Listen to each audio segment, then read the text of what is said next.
So how do I feel about Harley-Davidson going totally woke? Well, first of all, let's talk about this new CEO, Jochen Zietz, a German, not an American, German born, German raised, German educated, extreme pro-European lifestyle, who was a Puma shoe CEO for nearly 20 years. This man has in no way, shape, or form represent we, the Americana motorcycle community, in any way, shape. Harley-Davidson just shook the bike world in a way nobody saw coming. They pulled the plug on their electric LiveWire as its own brand, and bikers aren't happy about it. What's really going on behind the scenes, and why are riders so furious? In 2023, Harley-Davidson made a bold move that surprised many in the motorcycle world. After years of developing and promoting the LiveWire as a separate electric motorcycle brand, the company decided to fold LiveWire back into its main Harley-Davidson lineup. This decision wasn't just a small shift, it marked a major change in how Harley wanted to present its electric future. When the LiveWire brand was launched in 2021, it was seen as Harley's fresh start, a new identity aimed squarely at the growing electric bike market. It promised innovation and a break from tradition, attracting riders who wanted the classic Harley feel but with a modern, zero-emission twist. The initial excitement around LiveWire came with some serious buzz. Harley-Davidson fans and new riders alike were intrigued by the idea of a dedicated electric brand under the Harley umbrella. The bike itself was praised for its performance and style, standing out in a market that was still finding its electric footing. But by late 2023, Harley shocked many by announcing that the separate LiveWire brand would be discontinued as a standalone entity. Instead, the electric models would be reintegrated into the broader Harley lineup. This meant the distinct branding and identity of LiveWire would disappear, merging back into the traditional Harley-Davidson family. This announcement hit many customers and fans hard. People who had bought into the LiveWire brand, literally and figuratively, felt blindsided by the sudden change. There was frustration over what some saw as a lack of clear direction from Harley. Those who invested in the electric brand hoped for continued growth and development, but now they faced uncertainty about the future of their bikes and the technology behind them. Social media and motorcycle forums quickly filled with angry comments and questions. Some riders accused Harley of abandoning their commitment to electric motorcycles, while others worried this step signaled a retreat from innovation altogether. Reports from trusted motorcycle news sources like Cycle World, Ride Apart, and Motorcyclist magazine confirmed that this move wasn't just a rumor or a minor adjustment. It was a deliberate strategy shift by Harley-Davidson's management. Industry insiders speculated that the decision might be tied to financial challenges, changes in leadership, or the company's attempt to unify its brand identity in a highly competitive market. Whatever the reasons, the message was clear. The LiveWire brand as an independent name was no more.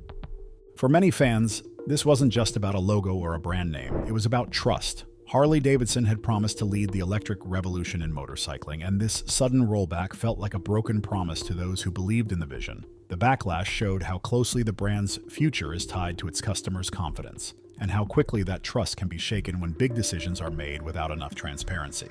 This move was more than just a business decision. It deeply affected the loyal Harley community who had invested in the brand's electric future. Phenomenal how good it is performance-wise, and it really does make me want one. And I've never... The LiveWire wasn't just another motorcycle. It was Harley-Davidson's big bet on the future. It was meant to show that Harley could lead the charge in electric bikes while keeping the brand's legendary style and power. For many riders, the LiveWire symbolized more than technology. It was a sign that Harley was ready to evolve and stay relevant in a world moving quickly toward cleaner, smarter transportation. People who bought into the LiveWire brand believed they were part of something new, something groundbreaking that blended tradition with innovation. Users' sales of the bike have definitely not gone according to Harley-Davidson's plan. The bike was expected by Harley to appeal to a lot more younger crowd in an exercise to bring an infusion of young blood to the brand, but as of now, most LiveWire customers have been existing Harley riders. When Harley announced the end of the LiveWire as a separate brand, many riders felt betrayed. Across forums and social media, the response was loud and clear, frustration mixed with disappointment. On popular motorcycle discussion boards, owners and fans voiced their disbelief. Some said they had chosen LiveWire because it was distinct from the usual Harley lineup, offering a fresh and exciting alternative. Others felt that the move to merge it back into Harley's main lineup was a step backward, as if the company was giving up on electric bikes before they had a real chance to grow. One rider shared on a Facebook group, "I bought the LiveWire because I believed Harley was serious about electric. Now it feels like they just dropped us." Another on Reddit pointed out, "This isn't just about branding, it's about trust. If Harley can pull a move like this, what else can they change without warning?" These kinds of messages were common, reflecting a sense of confusion and anger among those who supported the brand's electric future.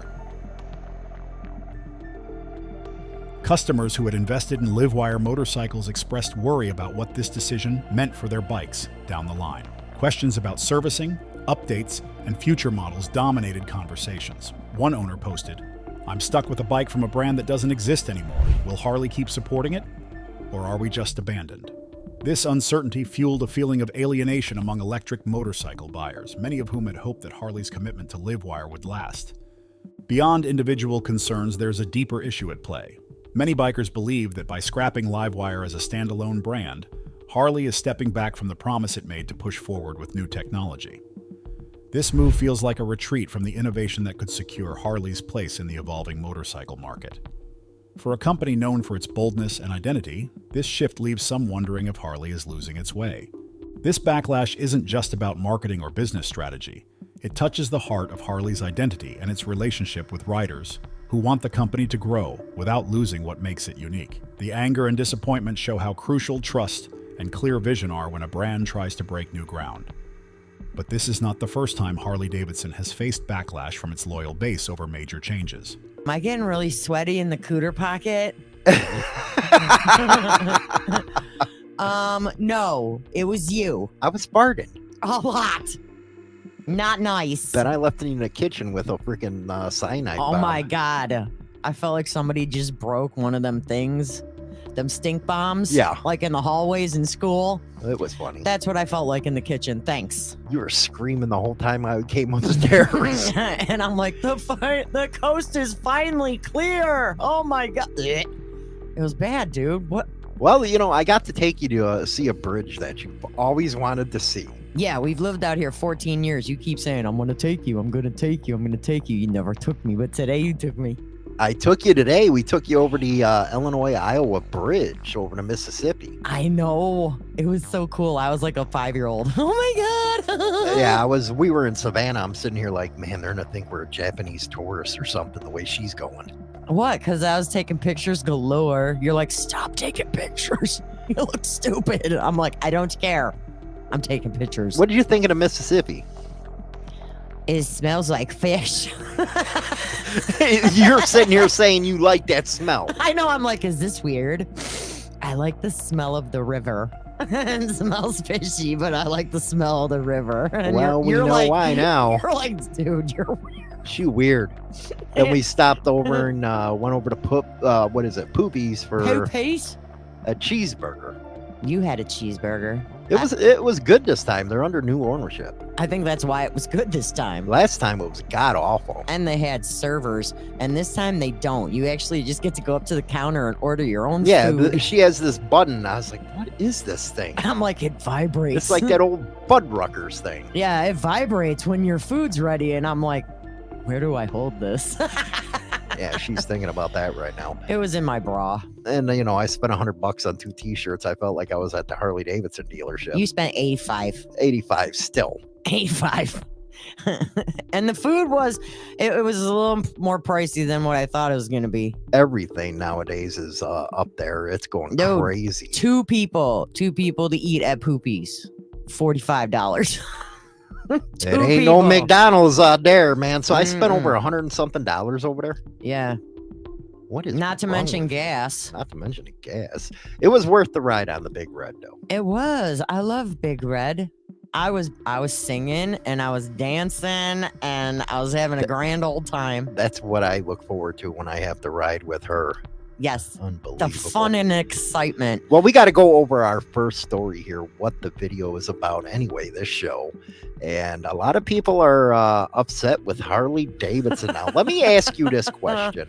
Harley-Davidson is supposed to be an American company. Yes.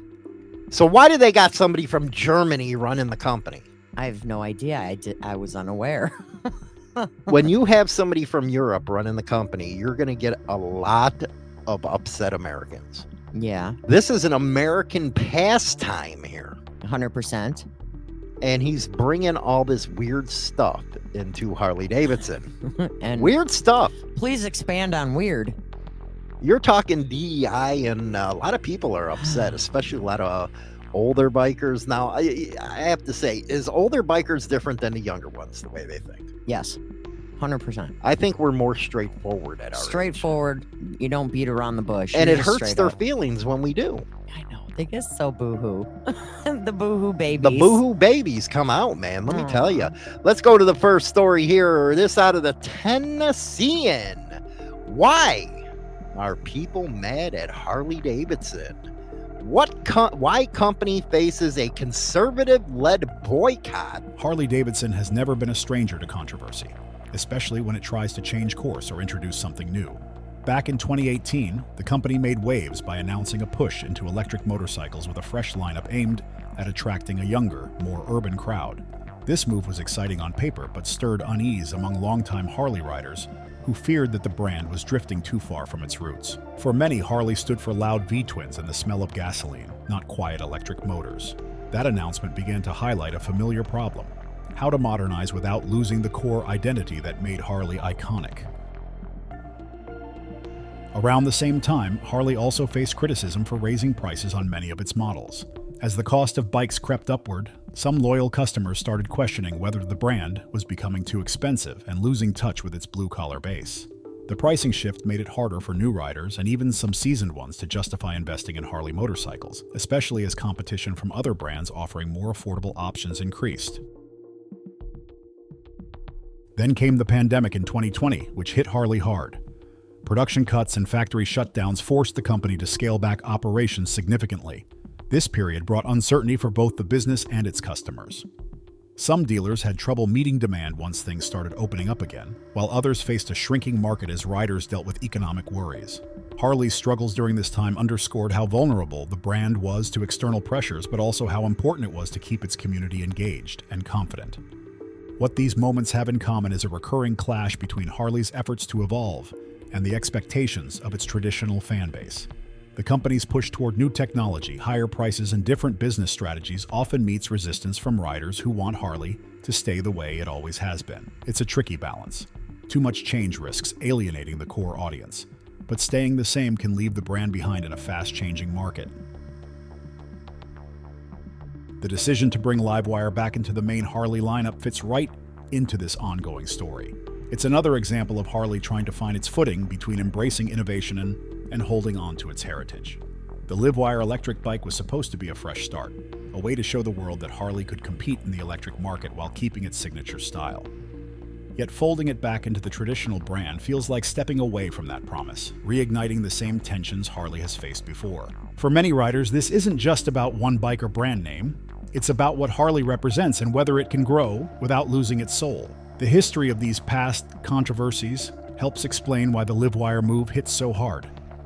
It's not just a business decision, it's part of a pattern that raises questions about where Harley is headed and how it values the riders who have supported it for generations. Understanding this background helps us see why this latest decision feels like a breaking point for many riders. Harley-Davidson's decision to end LiveWire as a separate brand and bring it back under the main Harley umbrella sends ripples through the electric motorcycle market. This reversal raises questions about how serious Harley is about carving out a strong place in the growing electric segment. For a company that once pushed the LiveWire as a symbol of its electric future, pulling back now might signal hesitation, leaving room for other players to grab more attention. Industry experts have shared mixed views on what this move means. Some analysts see it as Harley regrouping, aiming to streamline its offerings and focus on the core brand rather than spreading itself thin.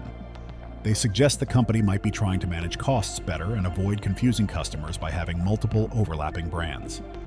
But others worry this shows a lack of clear commitment to electric motorcycles, which could damage Harley's credibility with riders eager for innovation. Statements from market watchers often point to the fast pace of the electric motorcycle space. Brands like Zero Motorcycles have built strong reputations as electric-only companies, consistently improving range, performance, and affordability. Then there are newer entrants like Damon motorcycles, which are gaining buzz for high-tech features and sleek designs. Harley's hesitation, reflected in the LiveWire shift, could give competitors a chance to widen their lead. These companies seem to be betting heavily on electric power and clean tech, while Harley's move might be seen as pulling back from that race.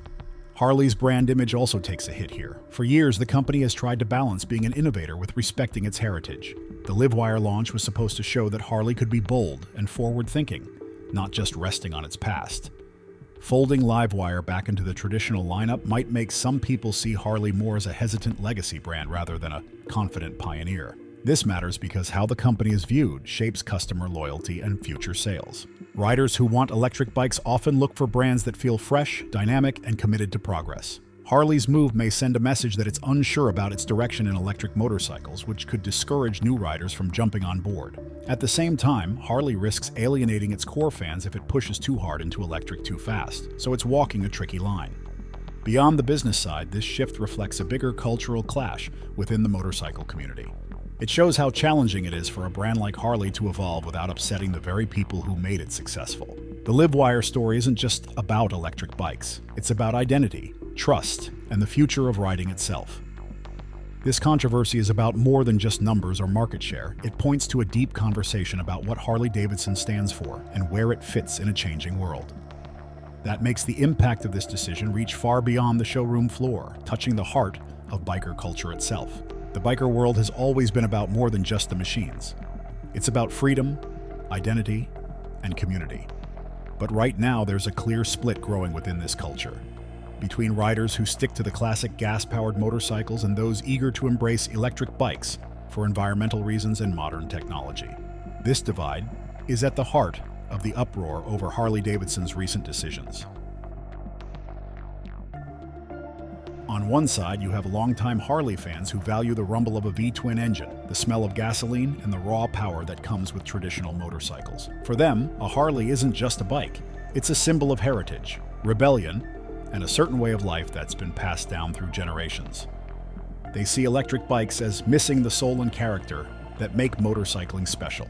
Many of these riders worry that pushing too hard on electric vehicles could erase the essence of what they love about riding. On the other hand, there's a growing group of riders who care deeply about sustainability and technology. They want motorcycles that produce zero emissions but still deliver on performance and style. For these riders, electric bikes like the LiveWire represent progress and a chance for Harley-Davidson to stay relevant in a world that's changing fast. They see electric motorcycles as the future, offering a different kind of excitement that aligns with their values. Harley's recent move to fold the LiveWire back into its main lineup highlights this struggle to balance old and new. It shows how tough it is for a brand with such deep roots to satisfy both camps. Trying to push innovation while holding on to tradition means walking a very fine line, and the backlash shows how tricky that balance really is. This divide isn't just theoretical, it has sparked real action in the biker community. Rallies and meetups have seen passionate discussions and debates about what Harley should do next. In some places, riders have started petitions asking Harley to clearly commit to electric bikes and support their customers who invested in LiveWire models. Social media groups are buzzing with calls for transparency and better communication from the company. These community responses underline how much this issue matters to people who see Harley as more than a brand. It's part of their lifestyle. This cultural split also shows how change in the motorcycle world isn't just about sales or technology. It's about identity, belonging, and trust. Every decision Harley makes sends a message to its riders about where the company stands and how it values its fans. Right now, that message has left many feeling unsure and even betrayed. So where does Harley-Davidson go from here? Can they find a way to honor their history while genuinely embracing the future? And more importantly, can they rebuild trust with riders who feel furious and let down? The answers to these questions will shape not just the company's future, but the future of the biker culture itself. Harley-Davidson has not stayed silent amid the backlash over the LiveWire decision. The company's official statements have tried to emphasize their long-term commitment to electric motorcycles, framing the move as a way to strengthen their overall brand and bring electric bikes closer to their core lineup. They've acknowledged the concerns of customers and fans, but maintain that this shift is part of a broader strategy to focus resources more effectively and innovate within a competitive market. and can't say when I review any of their bikes, or you guys know me, I simply wouldn't do a review. And with that said, you too can ride a Pan America at any of the adventure rallies they're at with their demo bikes. To rebuild trust, Harley will likely need to do more than just talk. One path forward could be launching new electric models that capture attention and demonstrate clear progress. There are hints already that the company plans to expand its electric offerings beyond the LiveWire, with projects like the Pan America Electric concept showing they're exploring electrification in different bike categories, including adventure touring. These efforts could help attract a wider range of riders and prove that Harley is serious about evolving. Improved communication will also be key. Many fans felt blindsided by the announcement and criticized Harley for a lack of transparency. Being upfront about plans, timelines, and how they will support existing LiveWire owners could ease tensions and show respect for the community. Open dialogue through social media, events, and dealer networks might help bridge the gap between the company and its loyal riders. Harley faces a tough challenge. It must satisfy traditional riders who cherish gas engines and the classic Harley experience while also appealing to newer, environmentally conscious buyers looking for cutting-edge electric technology. Meeting both needs means balancing innovation with heritage, perhaps by offering electric models that feel authentic to Harley's style and performance standards without alienating longtime fans. The company might also explore partnerships or tech investments that speed up development and improve battery life, range, and charging infrastructure. This would help them compete better with electric-focused rivals who have had a head start. While the exact path Harley will take remains uncertain, what's clear is that their journey in the electric motorcycle market is ongoing. The LiveWire situation may have caused frustration and division, but it also marks a critical moment for the brand to prove how it adapts to change and leads in a shifting industry. With new models in the pipeline and a renewed focus on innovation, Harley-Davidson's story with electric bikes isn't over yet. Fans and critics alike will be watching closely to see how they respond next and whether they can find the right balance between honoring their past and embracing the future. What do you think? Is Harley-Davidson betraying its legacy or leading the charge into the future? Drop your thoughts below and join the fight.